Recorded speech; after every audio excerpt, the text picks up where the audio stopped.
Hello everybody, Christian from Treasure Town here, and today we're going to be going through a couple of my recent unboxings. I've got a couple packages on hand, and I have a few more that are going to be coming in shortly that I wanted to take you lot by lot and go explain how I'm approaching purchasing these coins. The vast majority of them are going to be for resale, and so we'll talk through some of my strategy in putting these lots together and figuring out what to do with them next. So looking forward to it, and it is time to start with a few packages. I know that there's one coming in that has a ton of great kind of Indian, Central Asian items. That's one I'm really looking forward to.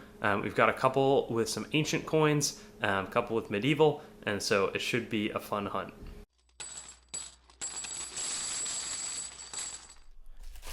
And first package in front of us, more of a bulk order here. So I'm going to go through, I think that there's about 7 different types of coins in this package, and I paid a bunch for it, a little over 6,000. So we're going to open it up. And right in front of us, we've got the different piles of coins, and man, do they look good. We are going to be starting by taking a look at these King George V and Emperor of India. 1919 is, I think, the vast majority of the dates on this one. And it's really kind of a lot of nationalist agitation within India in this time, because 1947, under King George VI, they gained their independence, and so it was a very formative time. But these would be about 91.7% silver. I think that they're fairly beautiful coins. I've probably got about 30 or 35 of these pre-sold, and I'm going to keep a couple of them, hang on to them. Then if we go back a little bit more, we've got over here kind of Central Asian Timurid Emirs of Kunduz. This one has a great stag on there, but they're not a super common type to find, I wouldn't say. A lot of them seem to have these interesting counter marks right there, like stamps on the coins. And the stag ones that show the stag clearer are fairly, I would say, favorable, but that's certainly not the case on, from my perspective, probably the majority. I don't know. I'm a big fan. It's interesting to see so many of them counter stamped like that. And so these, I didn't have any pre-sold. It's kind of a more worn type. And so I didn't buy quite as many. These are actually by far the highest dollar per coin that I spent here. I spent $65 a piece. They are Sikh Empire rupees, which is, a bit of a rarer type, struck in 1784 at Anandgarh.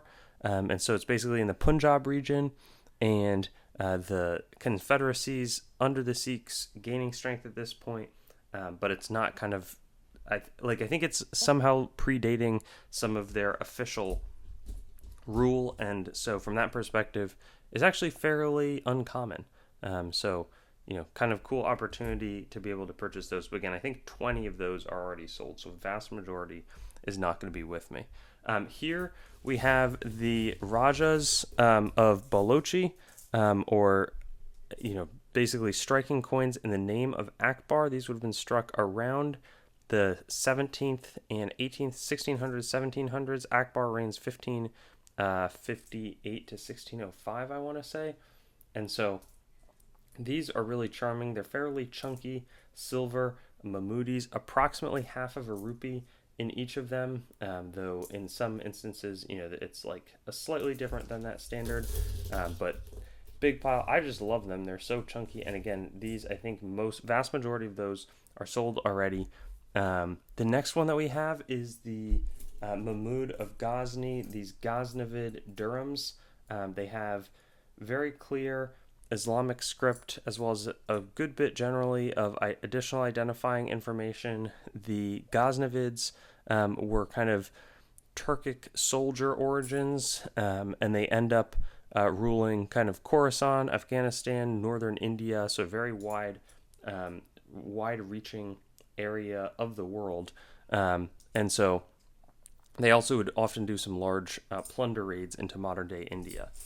And so I bought about 75 of those. And then last but not least, we've got over here a bunch of beautiful, and I think I pre-sold a good bit of these. Probably should have held on to them. They showed up looking really, really nice. Fantastic detail. These are going to be Cart of Herat. So Herat, I think, is modern-day Afghanistan, kind of like Khorasan. And they were sort of Sunni Muslim rulers after the Mongols collapsed. And so These are some of their larger silver coins. Again, pretty chunky, not something that I've seen very often, so I'm always excited to test out a new type like that. Yeah, again, quite interesting. And we'll look forward to getting open some of the next packages. I think we have some neat Scottish coins next, and so I'm excited to research those a little bit as well before I unbox. So again, a good start here. And we've got 3 different groups of coins here. The first is going to be some more expensive. You know, these are well into, I think I paid average, like this one I think I paid like 184. Some like that chip one I paid maybe like 124, but these are Scottish, and so I really have not sold any Scottish medieval types before. Beautiful crown. This is going to be David II, who basically inherited a fragile kingdom, and they were struggling to kind of defend their independence from England. And so a lot of like the nobility and regents exerted much more influence over him than he was able to influence over them. And so he also spent over a decade captured by the English. We have some different varieties here, but just beautiful groat coins, which are, I want to say a groat is a 4p, but much larger silver types with some great detail. I'm just a huge fan of these, and they're really not common to come by. Neither are these Robert III, so he distanced himself from the Balliols. That was basically changing his name as he ascended the throne, which is not an uncommon thing to do. And his son and his heir died in Albany's custody. That's his brother, the Duke of Albany, and so there was a lot of political instability during his reign. And then last but not least, we've got a beautiful tetradrachm featuring, I think that's Serapis, or no, that's Zeus Olympios of Nero, struck approximately 66 to 67 AD in his 13th regnal year. I think that's going to be LI. And then that, I think, is like a, well, I would have said L was 10. I'm not exactly sure how that ends up. But, yeah, very sharp coin. I think that one probably gets sent to grading. But just continuing along. And then lastly, this is going to be Nepalese coins from about 1911 to 1950. 2 Mohar coins of King Tribhuvan. And so it's not something that I know exactly how to date them, that kind of thing, but he was more of a monarch in symbol, like a symbolic monarch, as opposed to really ruling the country. So he flees to India in 1950 and then comes back after that regime's collapse, to move towards a constitutional monarchy. Obviously, there's been some interesting developments recently, but yeah, beautiful Nepalese types here. All right, and so we've got 3 different groups here. There are technically, I guess, 4, but really interesting. The first is something like 30 of these insanely chop-marked pesos, which with the recent swing in silver price, I'm not even that far back of silver on them, but they're just fascinating. So these would have circulated widely in Asia. You can see all these clear counter stamps, tons of different stamps. I have no idea why it was this extent, though. I mean, if you think about this peso, let's see if we can find a date on there. Not exactly sure. Let's see, 1873. I mean, this thing has been almost destroyed, and you'd think that after a couple of chops, you'd be, pretty much good with it, but that is not the case. And so, some beautiful coins. I think once a coin's chopped a bunch, it's like, all right, I guess we're gonna go the distance on it. 1875 in the case of that one, 1882. And again, both 8 reals. We have some of the regular pesos. That one looks like 1876. But some of these are basically just dishes. And so I find that super neat. I think probably going to send a good number of them off to NGC. And there's 1872. And just really fun. I think we also have this group, which is in significantly better condition. And so I think may go a similar route with them, like 1882, but this is is nearly uncirculated. When I look at this, probably, that's been circulated a good bit, but A lot of the details still intact in a nice way. A lot of good original mint luster. 1882, I think that's Guanajuato mint. So tons of interesting examples. 81 on that front, 84. So again, I think those are interesting. I also think this is fantastic. This is in here is 33, I think, of these Manila Bay pesos, and so another example, probably going to send these to grading, but basically General MacArthur in the Philippines in the early part of World War II and America's involvement. It's American territory at that point. Japan is closing in, and so General MacArthur orders all of these dumped millions of coins into the Manila Bay so that they can't be plundered as silver spoils by the oncoming Japanese invaders. Since some of them have been excavated, taken up from the bottom of that bay, and so this was a pretty good collection. I think they're all going to be 1910 of American ones. I find with these, often sending them in for encapsulation is going to be the best route to go on them. In terms of maximizing their value, which I have an eye towards. It's also nice because then you can really cement that provenance, and then everybody going forward will know exactly where it's from. And then we also have this mix. We bought these down in Texas. Isaiah sent them up, and we're gonna get a bunch more from Texas as the last two packages of this video, which will bring the total value in the video really, really high. But all of the, I think most of these are going to be pieces of 8. This one's pretty small, might be a 4 Reale or something, but colonial Mexico or Spanish Empire, large Cobb silver, always really, really interesting. So I think a great mix here, good amount of value, and even though it's not like, hey, what's this, not every coin here is super unique and different, it's just interesting to think about their history and then also, I guess, show, this is the kind of thing that I get in. I have no idea why there's so many scrapes. Like, it's almost like somebody took some silver off to hold for themselves. I think you just want to keep the coin, but that's just me. Anyways, let's go to our last two bags, which Isaiah just sent up. I have not seen them, and so I think it's a bunch of coins I've been requesting so that I can put them in my auctions.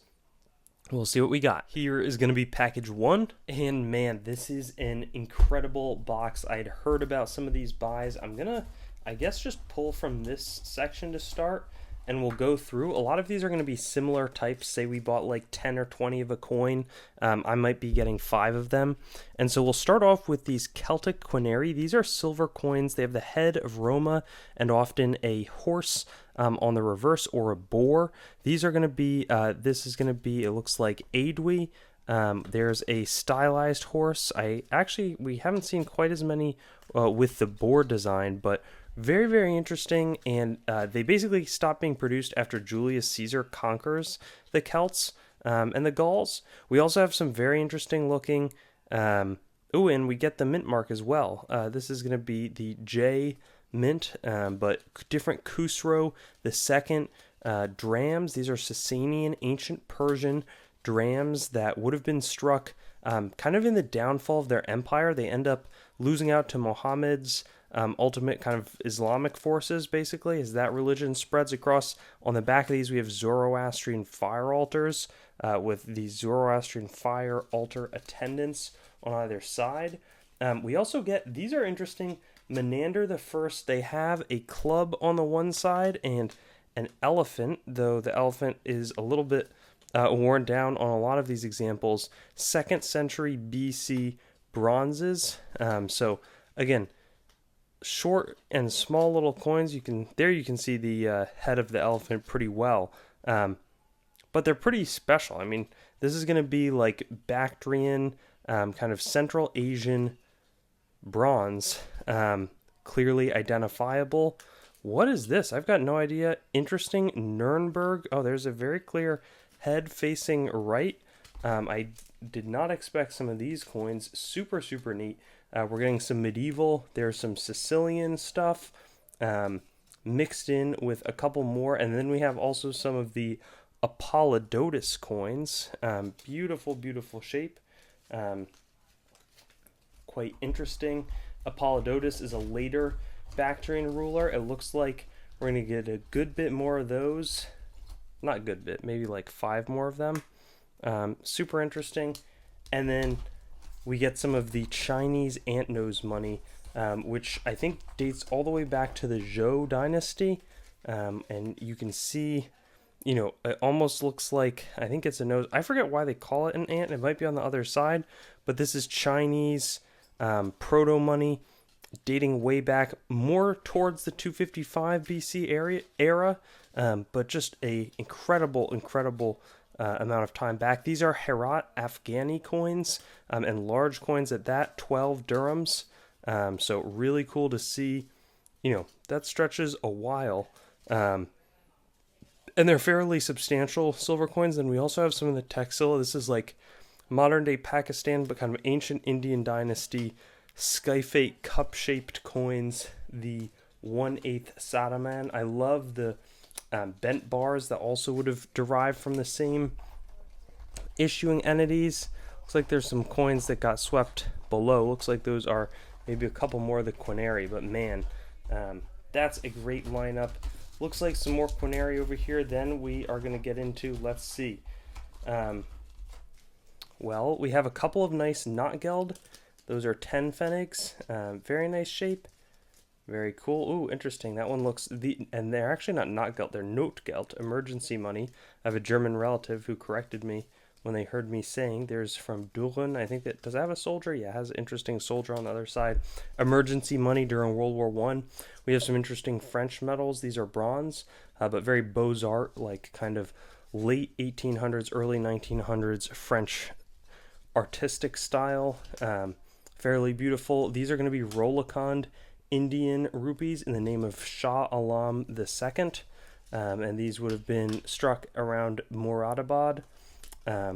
Couple of different rupees, I believe, maybe in this group from what I saw on a quick glance. Though I could be wrong. Let's see. Just going to pull it back here. Man, it is so fun to buy. Okay, there we go. Oops. I'm going to try to keep them vaguely in order here. These are going to be Barakazai. I'm not exactly sure how to pronounce, but these are Afghani rupees. So, couple of different rulers. That's Mahmud Shah, but very nice condition. Still, you know, maybe circulated a little bit, but have most of the important details still on there, and they're really chunky, nice pieces of silver. Couple of different mints and years, and then it looks like we're going to find some of these fascinating earlier, call it 1666. You can see it super clearly. The earliest different town farthings from different places in call it later medieval, early Renaissance England. Think right after the parliamentarian against royalist civil war in the 1640s. Coming out of that, there's a lot more conflict to be had, but different small change, you know, was needed across basically England. And so that's what was struck. Some of these, obviously, this one's a little bit hold, that's okay. From some interesting collections, but then, man, you see a 1669 halfpenny like that. I mean, that's a pricey coin. And so just a lot of interesting types. His halfpenny, 1665.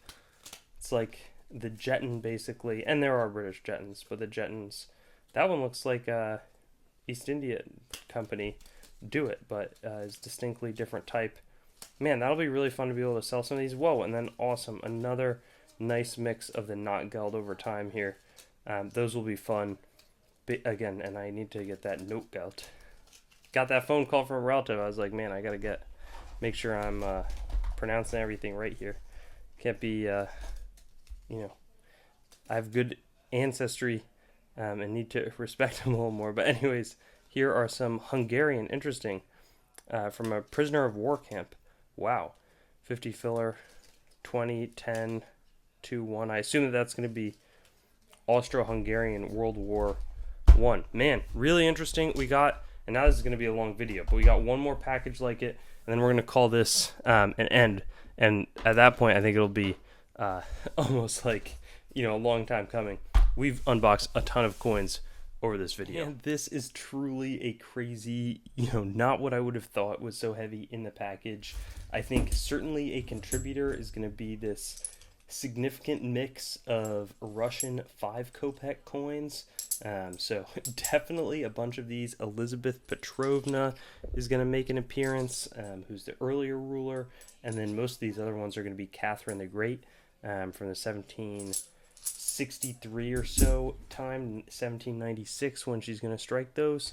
We also have tons of Roman Denarii, which are just awesome to have back. Has been a while since I've had lots of graded ones to offer. There's Septimius Severus, and so many different interesting reverse types. A couple of maybe better condition ones. There's a VF, looks like maybe could be some Parthian captives. He's got a great trophy of arms. That's a very desirable type. Here we see with probably him standing with his spear and shield, but a whole mix, which is just fantastic. Wow, that is a great type on a horse.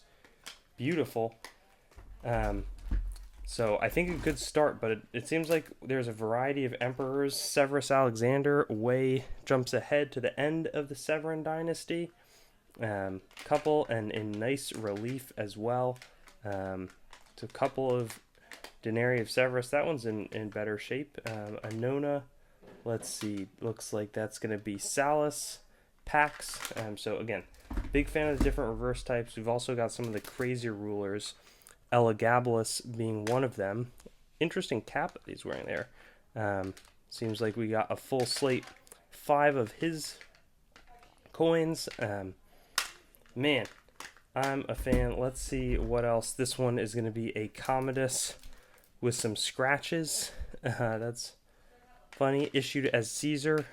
So while Marcus Aurelius is still alive, there's a nice looking Lucius Verus example, both in fine condition. Ooh, and a Marcus Aurelius in fine. Those are not easy to come by. And then let's see, right here we've got Gordian, kind of at the end of the Denarius, Julius Simmaeus and Mamaea, Severan Women, a beautiful Mamaea there, and XF. Dang, that's nice. And then a Maximinus Thrax as well. That is a beautiful coin, and I feel like VF maybe was a little low. And then, let's see, Severus Alexander here. I mean, man, we did get some great examples, like gorgeous looking packs there. And then we have Geta at the center of a fair amount of controversy. Felicitas, Nobilitas, let's see, Principis Og, but he gets killed by his brother Caracalla, who then moves to seize the throne after that. Interesting. Curious who, there it looks like 3 figures seated on the bottom, on the ground there. And then here's a nice Caracalla Denarius as well. Interesting. So 35 Denarii, getting us started off well. It looks like over here we have some Nabataean coins, which is kind of like ancient Jordan. These are around the time that Christ would have been very nearby in the area. I think a lot of these are going to be Malachus, Shakalot. They're fairly thick. They're small coins, but not types that I'm super familiar with. So from an identification perspective, probably actually going to send these to NGC. Is going to be my route from here. Just fantastic piece of history. And then it seems, yep, here we have a mix. These are nice looking. They're different mints of Harun al-Rashid. Oh, and we have some lower gold percentage but pale dinars of the great Seljuks.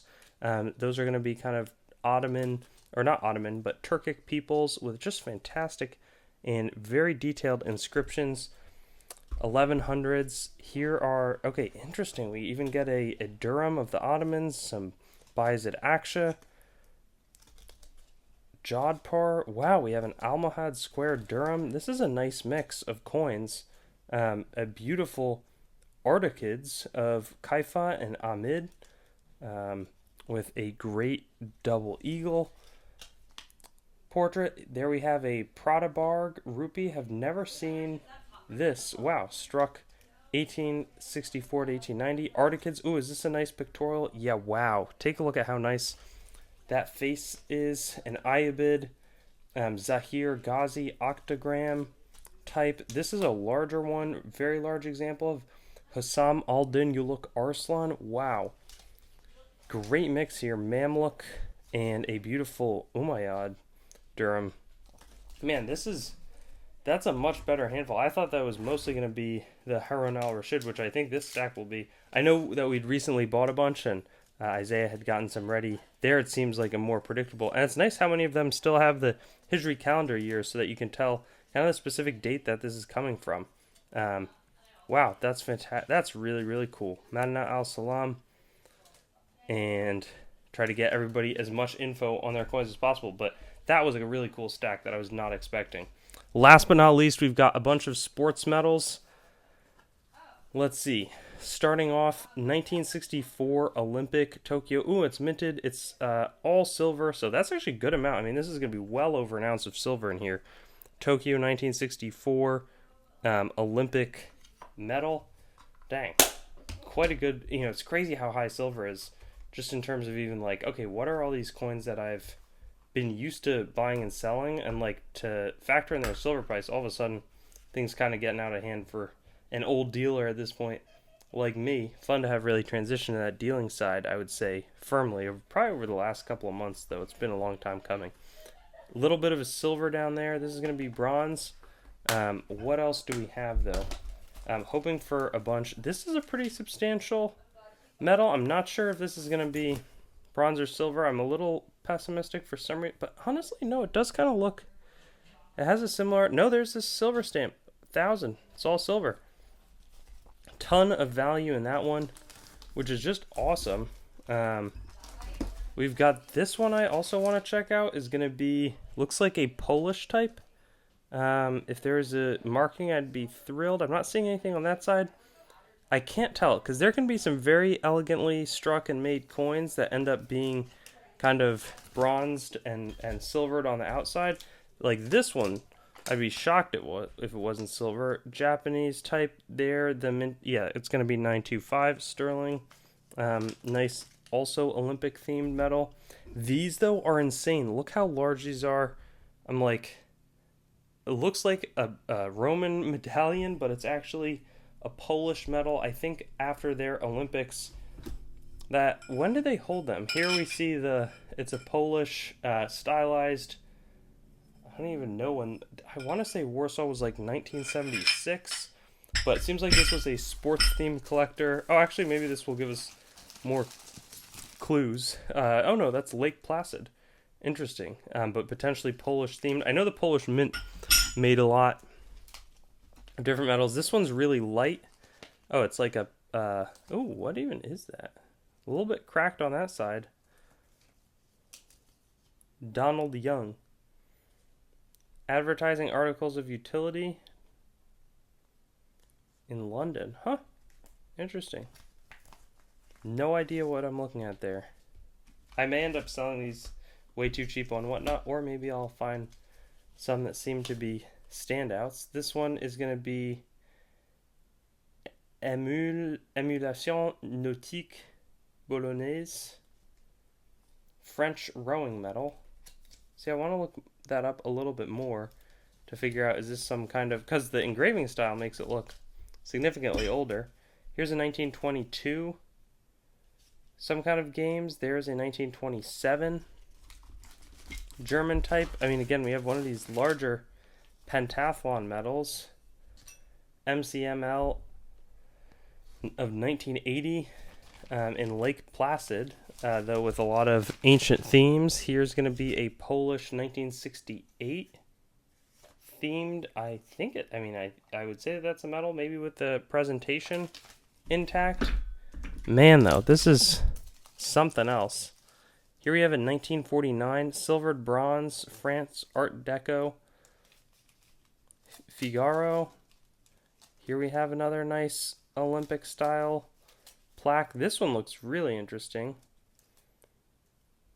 It just says souvenir, but the prices on it make it, imply that it's a little bit older.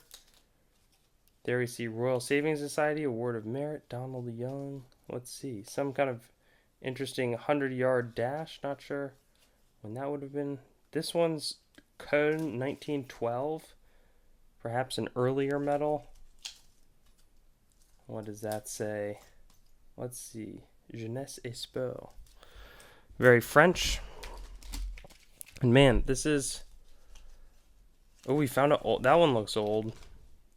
Vie de Beau. Bonne. 1887. That's going to be a better type, I can tell. Copa dell'Oltranza. 1963. Let's see. That is going to be 1927 sand. I'm not sure what that is referring to. It kind of looks silver. Let's see. Any markings on the outside? Nope. Will be unknown for a bit longer, I would guess. Let's see what's in here. Interesting gymnastics medal. Sport. I think we've already looked at these. I found another 1964. This could be, yep, also pure silver. Very nice. And then a Hungarian 1920s prize of the University Athletic Club in Budapest. Huh.